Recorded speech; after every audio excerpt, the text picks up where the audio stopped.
Welcome home to USA Global TV and Radio, a place where dreams take flight, with authentic storytelling, diverse perspectives and meaningful conversations, where global stories unite and bridges are built beyond all borders. Discover world-class education, entertainment, hope and inspiration. Together, we're building bridges worldwide. Subscribe to our channel, USA Global TV. Download our app, USA Global TV. Be our guest or join our team. Visit usaglobaltv.com. Thanks to our founder and executive producer, Dr. Jacqueline Kerbeck. Music score by Yeffy Tang from Cloud Road Music. Voiceover artist Mike Porter. Creative direction by Paul Garcia. USA Global TV and Radio, your home for global connection. All rights reserved. This video and its contents are the exclusive property of USA Global TV and Radio. Unauthorized use, duplication or redistribution in any form is strictly prohibited.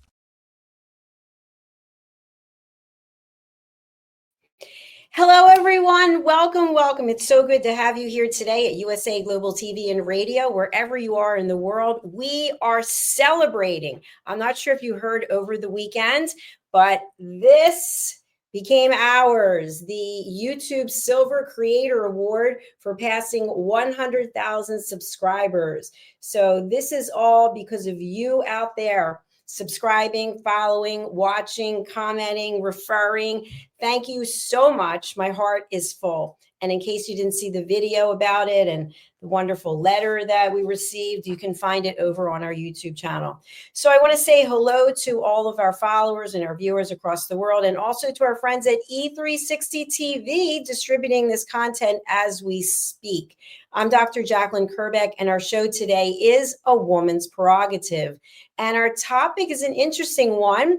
My partner on this show, the star of our show, she actually came up with it. It is a form of self-expression you've been too hesitant to explore. We're going to be giving the dirt and the deep and dirty on that. So let's welcome the star of our show. She is, as I always like to say, a day ahead of us. She's also much wiser than I am. Her name is Mariska Dupria. She's in Australia, and she works with leaders. She's a leadership and transformation coach. She's been with me on this platform since the very beginning, with small baby steps, crawling along, and then we get this award, which is terrific. So help me, please, with a round of applause. Welcome Mariska Dupria to our show. Hello, hello. How are you? Hello, hello. Well, good, and even better being on the show and being able to celebrate with you and with everybody that subscribed. So good. It's so good. You know, I said this in the video that I recorded, that each and every person who's been here from the beginning, and also people who have joined us recently, are the reason that we've been able to get to where we are. And we're not stopping there, because on the second channel, we are also going to 100,000. So in order to do this, you have to have a team of people who are experts in search engine optimization so that more people can find out about you. And we truly are a global platform. So Mariska, I didn't give all the goodies about you and your background because I wanted to save some for when you're here, but you are an ICF, PCC certified coach. You've been helping leaders around the world, and you're really passionate about what you do. And I know I've said this to you before, but it's just so much fun to watch you because you're so professional in everything that you do, the way that you carry yourself, the way you speak. So I just want to honor you and thank you for being with me since the beginning. Thank you. And it is an honor to be on this journey with you, Dr. Jacqueline. We started off when this was just an idea. Literally, it was living in your head. And I had the honor to get to know about the idea in your head, and you are now building this, and it's in life. This is so wonderful. So whoever is out there that has a great idea, whatever the idea might be, in your head, it can be built. It's very true. Very true. Thank you for sharing that. And by the way, from the research I did and other people did, 0.07, I think, % of YouTube channels have over 100,000 subscribers. It's a very small percentage. So it takes a lot of work. There were things that came up during this whole process with copyright issues. And I mentioned in the video that I shared, twice we were shut down and given copyright strike. The first time was completely unbeknownst to me. We were actually showing something in the public domain on YouTube, and you're not allowed to do that. So some of the content, that's owned by other people, you have to specifically have their permission. And that doesn't mean that YouTube is not going to shut it down. And it's interesting because there are so many algorithms that are changing constantly. And I believe there are a lot of bots that are the ones answering the emails. But I'm getting off track because we have a great subject today. But I think part of the reason that I wanted to just mention that is because this was just an idea. And my mother ended up getting dementia, and I retired from my corporate career. And then I went to take care of her, and I had to stay in the house really because I had to make sure that she didn't go off somewhere. And so the idea came up, what can you do working from home? And this was it. And it just has evolved and evolved. So thank you again for your loyalty and for being here. So for me, this is part of the self-expression. What about for you? Do you feel that being a television show host and expert presenter on Talking Heads, is that part of your self-expression also? I think so. It's one of those ones where I am glad that you are in my life and you presented this opportunity for me to do this. I remember the very, very first time you asked me was actually for a radio show when you were still doing Rapping with Dr. Jacqueline and just taking small steps into this bigger world. And I remember thinking, oh, what would I even say? I don't know how this works. It was a very foreign concept to me. So thinking about all those wonderful people that we regularly, my tongue, see on, whether it be TV, whether it be radio, wherever it is that we see them, I sort of felt like, well, that's not necessarily something that I can do, and I don't even know how to do that. And luckily, you convinced me. There wasn't too much kicking and screaming. And I did my first radio show over the phone from New Zealand all the way up to the US. And that's how this journey started. So, Dr. Jacqueline, if it wasn't for you, I would definitely have been very hesitant to show up on any form of TV productions in any form. And thank you for bringing this into my life and creating this platform for others to also experience it. Well, thank you. And I'm glad that you shared that about the radio station, because I had forgotten that. It seems like it was so long ago, which actually was 6 years ago. I think it was 2019. And what I really want to mention about that, because I think it ties in with what we're talking about today, I was cold called from this radio station in New York, and they sought out life coaches through Google, and they found me, which is kind of amazing. And they wanted to know if I would be open to being interviewed as a life coach, and what could I talk about in terms of the pandemic and how the pandemic was impacting people. And I thought about it for a few minutes, and I thought, a radio show, what am I going to say? And I decided to go ahead. And then they called me 3 or 4 days later and said that I had mastered all 5 P's, whatever they're: persistence, presence. I can't remember. If we had our friend Red O'Laughlin here, he'd be able to know, because I'm sure you have to do it for Distinguished Toastmasters. But anyway, they said that I was what they were looking for. And so there was a fee to do it. I think it was $3,500 back then. And I said yes right away. And so the reason I bring it up is there are opportunities that present themselves to us, which may be a way for us to express something that we haven't been able to express. But fear, to your point, it's that fear that keeps us back from being all that we can be. So I would love to have you share, what are some of your fears? I know we've talked about this before, I think, on other shows, but what are some things that you're afraid of, if you don't mind admitting to the entire world who's going to be watching now or later, some things that you're afraid of that you'd like to possibly address? So many things. The first thing that comes up, I think, for me, some odd reason, is heights. So I am not a fan. I don't mind flying too much. I've gotten over that. I used to have a fear of flying. I'm better with that. So that's good. Motion sickness, still a bit of a problem there, but well, I'll talk to my inner ear about that problem.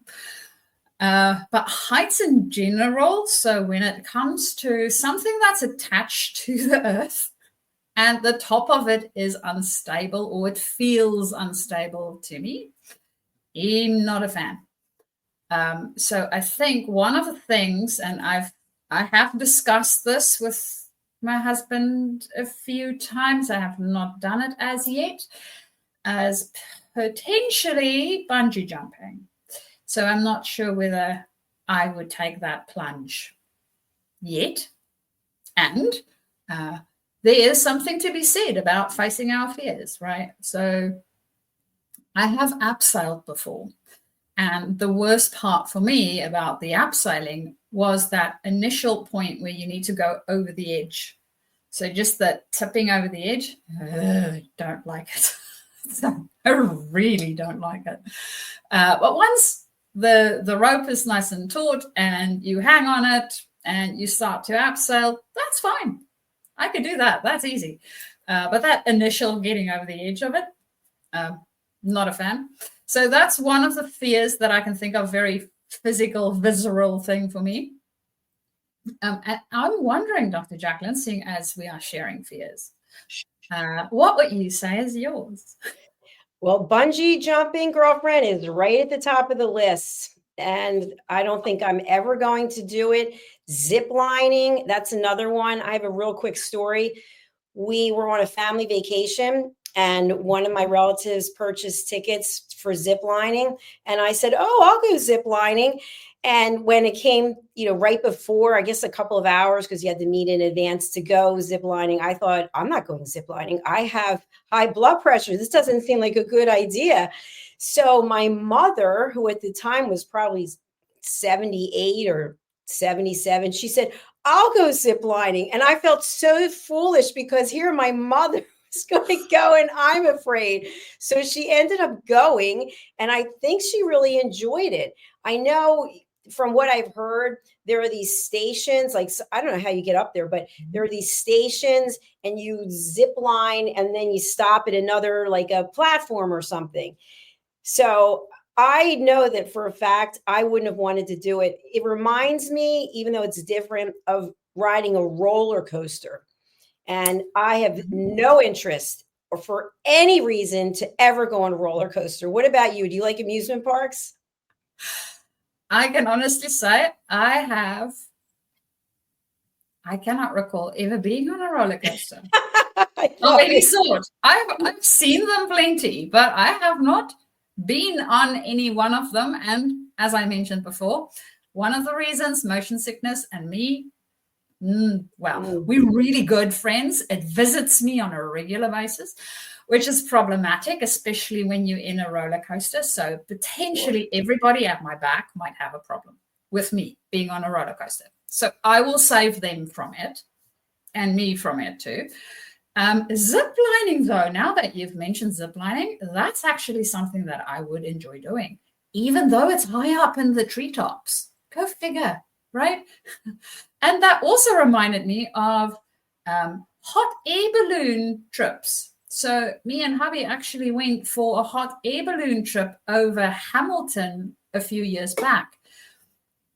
And again, while the balloon was still attached to the planet, right? That initial piece where you actually have to go off the planet, that to me was the worst part of it. But once you're in the air, and of course there's the baskets around you, right? So I sort of hold on to stuff a little bit, or have my husband between me and anything that feels a bit too scary. I survived it. I took really, really good photos, which I really enjoyed too. It's just a different point of view that you get from that space and finding out how it works. So me being engineering inclined, I, of course, peppered the poor person with all sorts of questions around how it works and how they look at the different ways that the air streams move and how do you know where you're going and all of those sort of things, because I wanted to find out how to navigate this thing. Will we end up over the ocean? Will we have enough fuel to not land in the middle of nowhere? How do they actually do all of this? So that was a very, very interesting, informative experience for me personally, and I loved it. Zip lining, I think that's something that I would do. Bungee jumping, I'm still not so sure about. I feel like they all go into the same category of, risking your life. There are those roller coasters that go upside down and backwards. Wow, I'm sorry to miss out on that. I'm going to keep my feet on the floor. I'm also not a fan of trying scuba diving, although I have thought many times I'd like to do hang gliding, where you have the kite and you go running off. I think hang gliding could be really cool, or not so much, depending on how you're going to be landing and what you're going to hit. See, that, again, one of those things where maybe we need to have a little bit more information. And I think also training. Oh, sorry, I didn't mean to cut you. I think like some kind of training or coaching about any of these things, you need to have some knowledge and expertise before you're going to go and do it. I think it's interesting.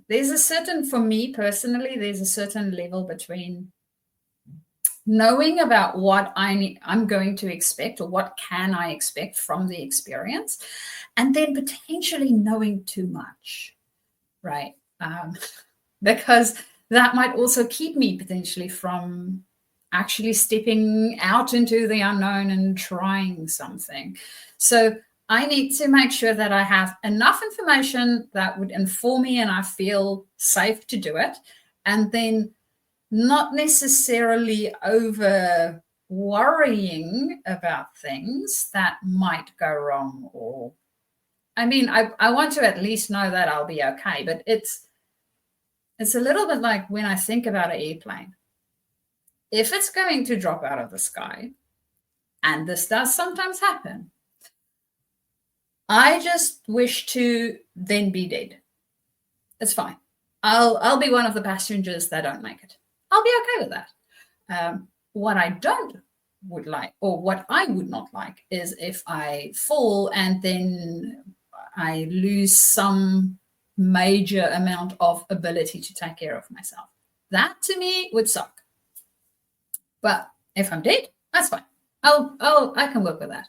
So it's almost the and Dr. Jacqueline, as you were mentioning about the hang gliding, it reminded me of seeing some surfers a while back in New Zealand doing when I don't know what they call it. They have the kites and they surf, and then they would go up in the air with the surfboard and the kite. Wow. I don't know what it's called. It looked really, really cool. And at that stage, we were standing a little bit high up. There were sharks in the water. You could actually see the sharks. But they were a little bit further out, so they weren't at the beach. They were further out. And I think these guys also saw them because it looked like they tried to get back to land. So, yes, I'm not so sure whether I would want to do that particularly.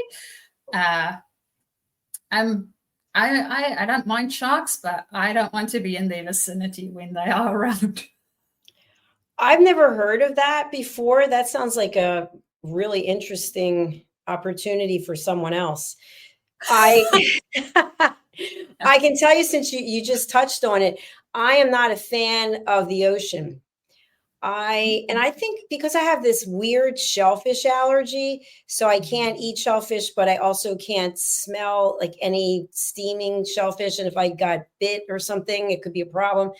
So I don't really like going in the ocean. I know in places that I've traveled in my life where they have the beautiful green water, the crystal blue water, and you can see everything. And then I'm looking down, I'm like, there's a lot of fish in there. I'm like, at the Jersey Shore in New Jersey, You can't see the bottom of the water, so you don't know what is in there. So I'm not a boater. So I don't have any interest in expressing myself through boating or wave running or parasailing or any of these other things that are over the water. And you also just mentioned about planes. There have been so many plane crashes recently. It's unbelievable. Small private jets that have crashed, an entire family of 5. I think the CEO of Siemens in, I want to say, Brazil, the whole family was killed. I mean, it's devastating. So I'm wondering if people are going to be afraid of flying for some point because there's so many near misses. But I want to just turn the conversation just to something about our self-expression. What are some things that we would like to be able to do? For example, for our audience, maybe it's gardening, maybe it's painting, maybe it's doing some kind of singing. So what creative self-expression do you have locked up in there? She's all bottled up that you want to get out and put out to the world.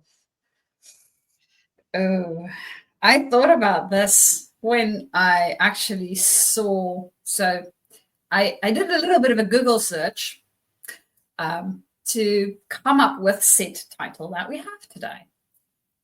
Because I was wondering, what would other people enjoy thinking about? And I came across this one. It's like, yeah, this is something fun, and I enjoy thinking about it. And then I thought, well, what would it be that I haven't expressed yet that I would like to express? Because I've painted, I've drawn, I really enjoy those sort of pursuits. I have been in a choir in school. I don't know. The music thing, although I really enjoy music, I can drum a little bit and play like a teeny tiny bit of guitar. Singing, I won't subject you guys to my voice. It's fine. I guess it's not that bad, and it's not trained at all. So no. The thing that I have not done, and it's been pulling at me for a while, is stand-up comedy. And I don't know whether I'll be any good. All right, you know what that means.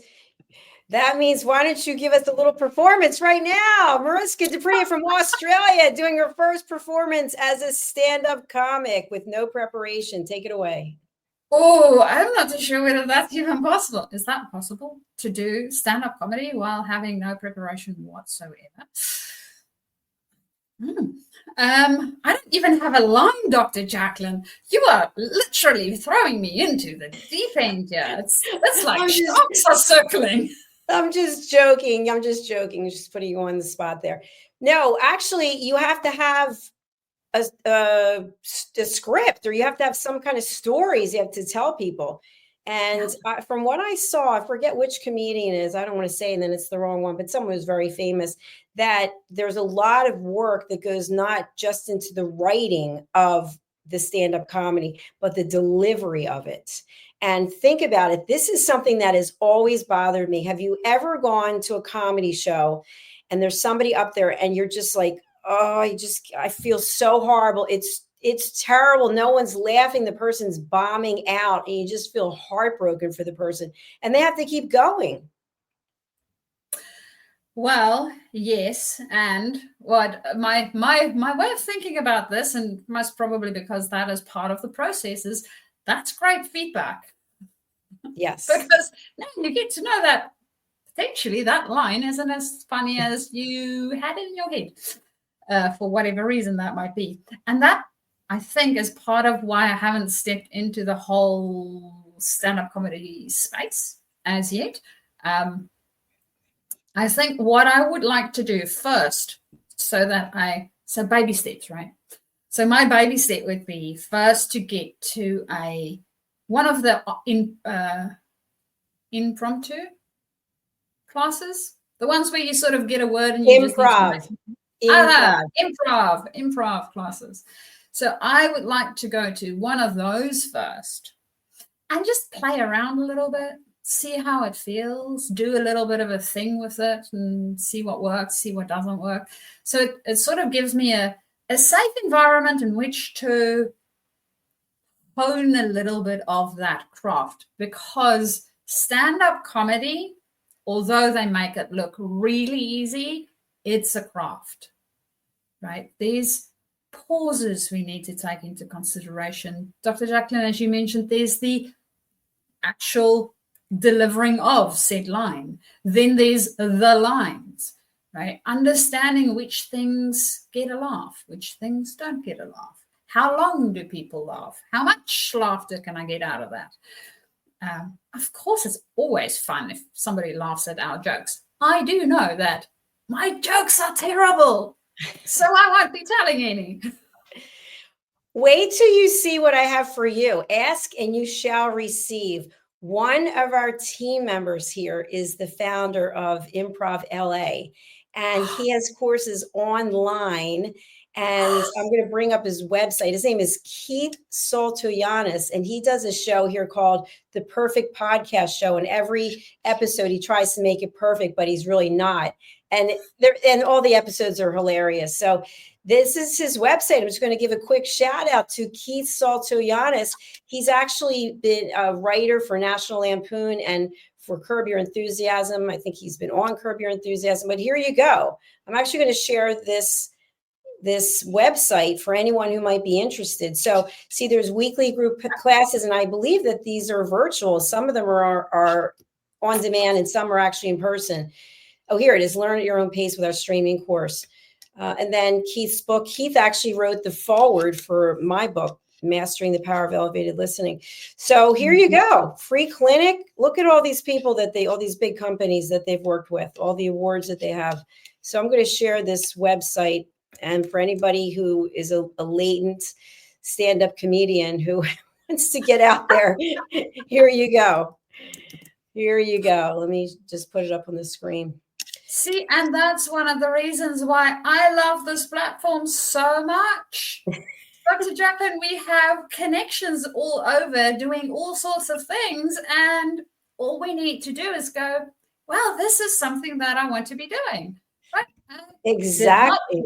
That we will actually have an improv person on the panel, and I can leverage their knowledge to help me as self-express, hopefully one day, on, very hesitantly saying, a stage where I have a mic in front of me to help people potentially laugh. I can't wait. I think it's fabulous. And by the way, his book, did I see the book somewhere? Oh, here's his book, The Improv Mindset. So people can actually buy the book if you don't want to take the courses. I have the book myself. A lot of great tips. And it's interesting because in order to do stand-up, you have to have certain skill sets, but you have to believe in yourself, obviously. And so it's almost like being a television host. You have to have a certain level of confidence, and you have to be able to believe in yourself, and you have those skills. So I think it's a nice segue for you to do stand-up comedy. Well, who knows? If you guys stay tuned for another potentially couple of years, you might see some of my newfound skills. I'm not promising anything. And in saying this is something that I have been thinking about quite a bit because it's fun. Come on, I want to do stuff that's fun, and if I can have other people enjoy it with me, so much better. So yeah, I would enjoy that. I think that's fantastic. I'm all for it. Very happy for you. One of the things I have some knowledge about, but no formal training, but I really enjoy, I love fresh cut flowers. We had a show for a long time with Pet Psychic Amina. We started out with Pet Psychic Amina, and then it evolved to Coexistence and Sustainability. And I learned from her at the time that all these cut flowers are taking away opportunities for the bees to pollinate because we keep cutting down cutting the flowers and bringing them home. But then later, I think she changed her stance on that. So now I'm buying flowers again, is my point. And there is an art to being able to arrange flowers. And I think I have some skill set, but I would love to take a course on how to do flower arranging. And that is something I looked into. I found places that were offering it, and I just thought I feel stupid going by myself. So we'll see. But that is a great way to express yourself as well. And then you're creating something that's beautiful. If you're doing it well, I should say. Well, even if you are still experimenting with it, right? That's how we learn. We get to look at it. To me, arranging flowers it's also an art form. Yes. So if I think about painting, for instance, right, I am fairly well versed in oil painting, and I've recently started with water painting. 2 different mediums, 2 different ways to approach them. You can have a beautiful sunset, and I can do it easily in the oil, and with water, oh man, it just does not come out the way that I want it to come out. And I think one of the things that my husband asked me as I stepped into this new space of learning how to work with this new medium is, what is it that you think? What is it that you like in that specific piece of painting, right? So I experimented with it and I tried a few techniques and then just going, okay, some of it sucked. It doesn't look like a masterpiece. But there's some of it that maybe I do enjoy. So in the one, I discovered that I made a little bit of a by accident mistake on it. And it actually didn't turn out too bad. It made a bit more of an interesting sky. Like, okay, I can work with accidents. So that's what I learned with that one. With some of the other ones, I tried using color a little bit differently. And then I learned something with that. So Dr. Jacqueline, to your point with the flower arranging, it's arranging it, trying something, seeing what is it that you like about that, right? And then next time, maybe doing something a little bit different and incorporating some of what you liked about the previous one, and then improving your process throughout. And I'm sure within the flower arranging space, if you have any online courses that me and Dr. Jacqueline can take together, that would be great. Just putting it out there. Otherwise, Dr. Jacqueline, I will be with you in spirit wherever you go when you are going for your flower arranging. That would be fun. Maybe we can find a virtual course. Who knows? I'll look into it. You go and you buy the flowers, and then I have a few vases, and you go ahead and prepare. So I'll take that on. I'll look into that. Another thing I wanted to share, because I think this is interesting. When my mom was in the midst of the dementia, a friend had suggested she start painting, and she suggested paint by numbers. And I mentioned something to my mom, and she said, oh, I'm not doing that. I'm not interested. She said, I did that, when I was a kid. And I think my sister started buying some, some kits. There's got to be 70 plus paintings that she's done. And I have a number of them framed in my home here. And you would never know. I mean, I had her sign some of them. I wish I had her sign all of them.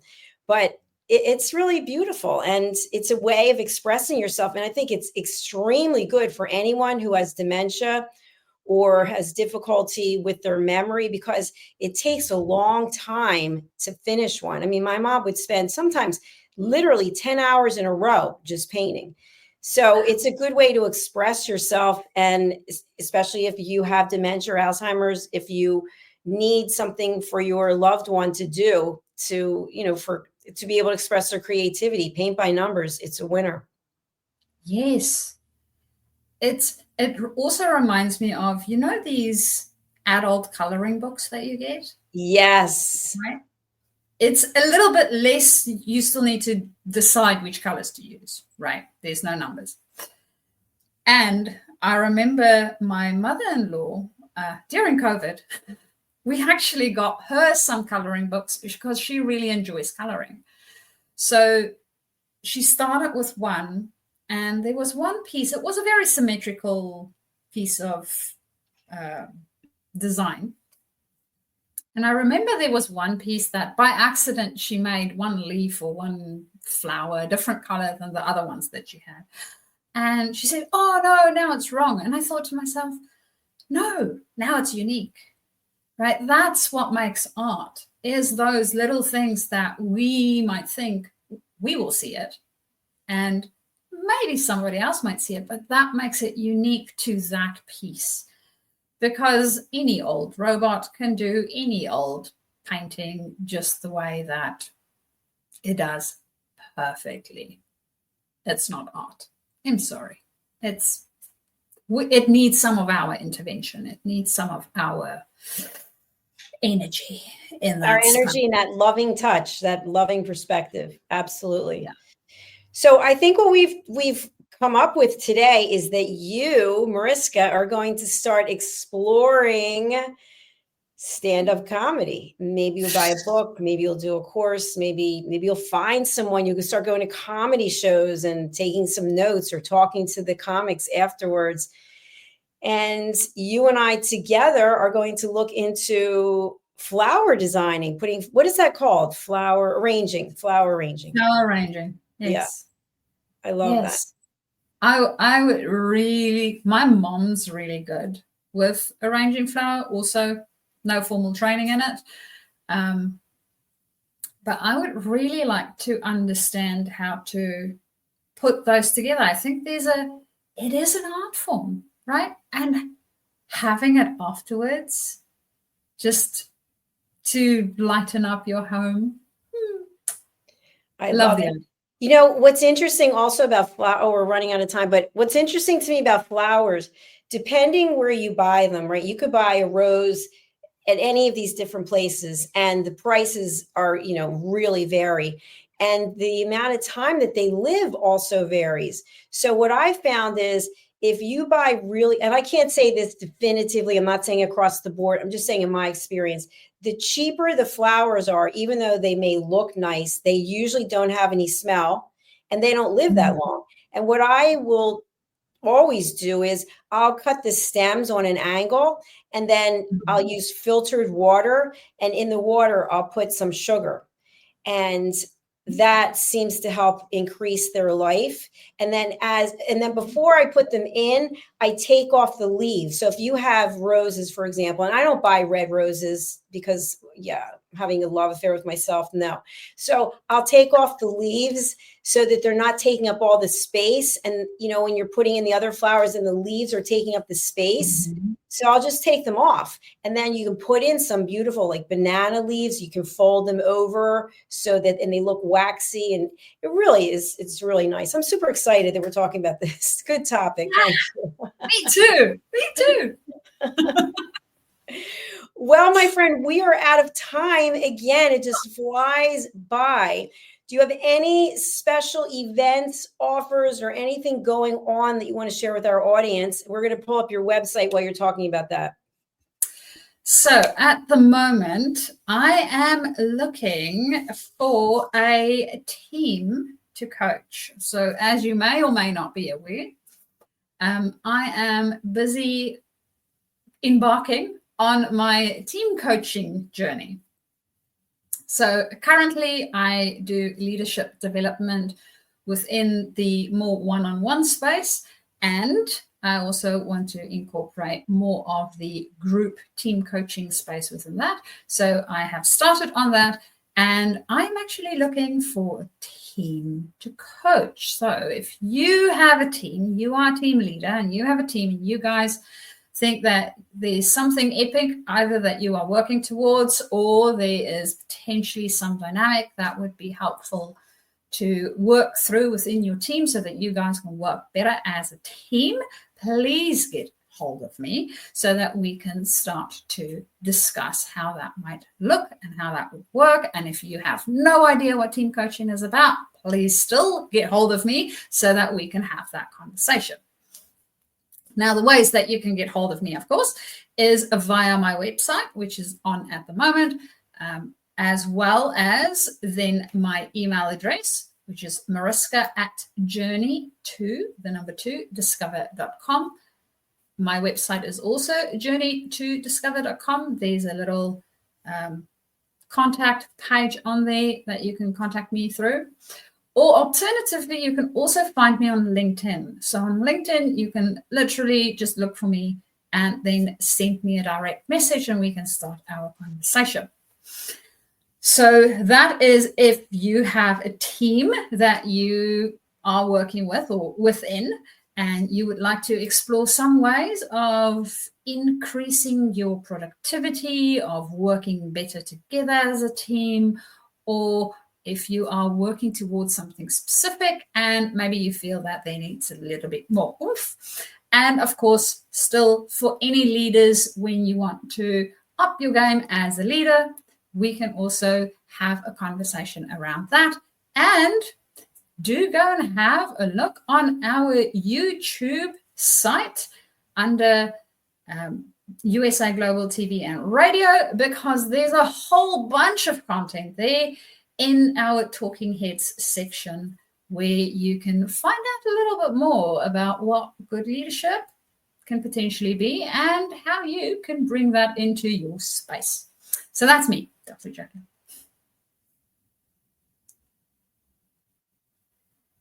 Thank you very much. And we are going to just quickly share our YouTube channel for people who are not aware of it, because we're going to 1 million subscribers. Join us. We're at 102,000 right now.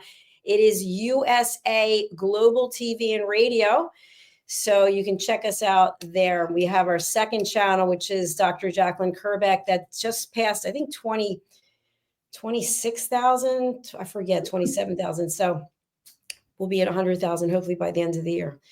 All right, we are out of time. So sorry, E360 TV, we're wrapping up right now. We're going to quickly go over to one sponsor, and then we'll be back with our next show, which is You as a Whole, Body, Mind, and Soul with Justin Merigliani.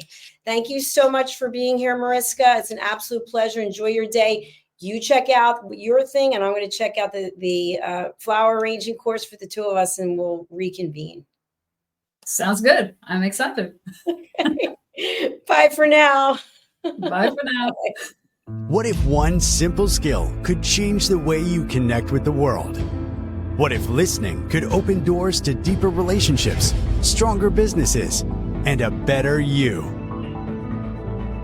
Dr. Jacqueline Kerbeck, the Listening Mentor, brings you USA Global TV and Radio, a space where voices are heard, ideas are shared, and global communities thrive.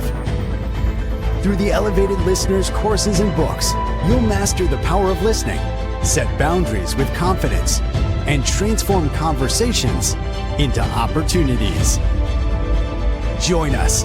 Listen, learn, elevate. Whether you're a leader, a coach, a business owner, or someone seeking stronger connections, your journey starts today. Subscribe, learn, and transform today.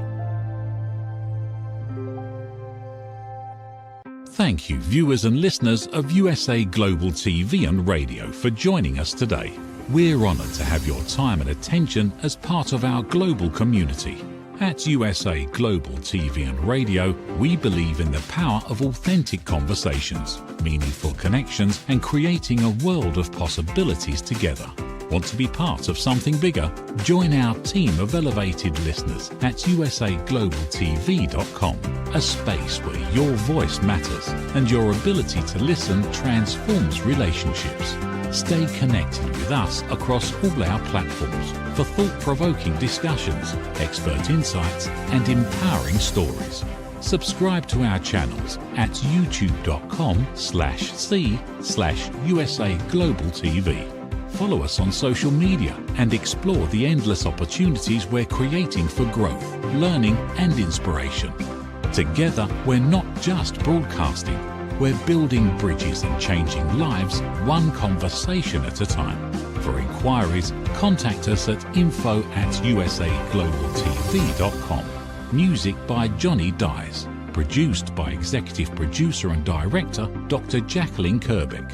Voiceover by Mike Porter. Creative direction by Paul Garcia. All rights reserved. Copyright 2025. Visit usaglobaltv.com to view our full terms and conditions.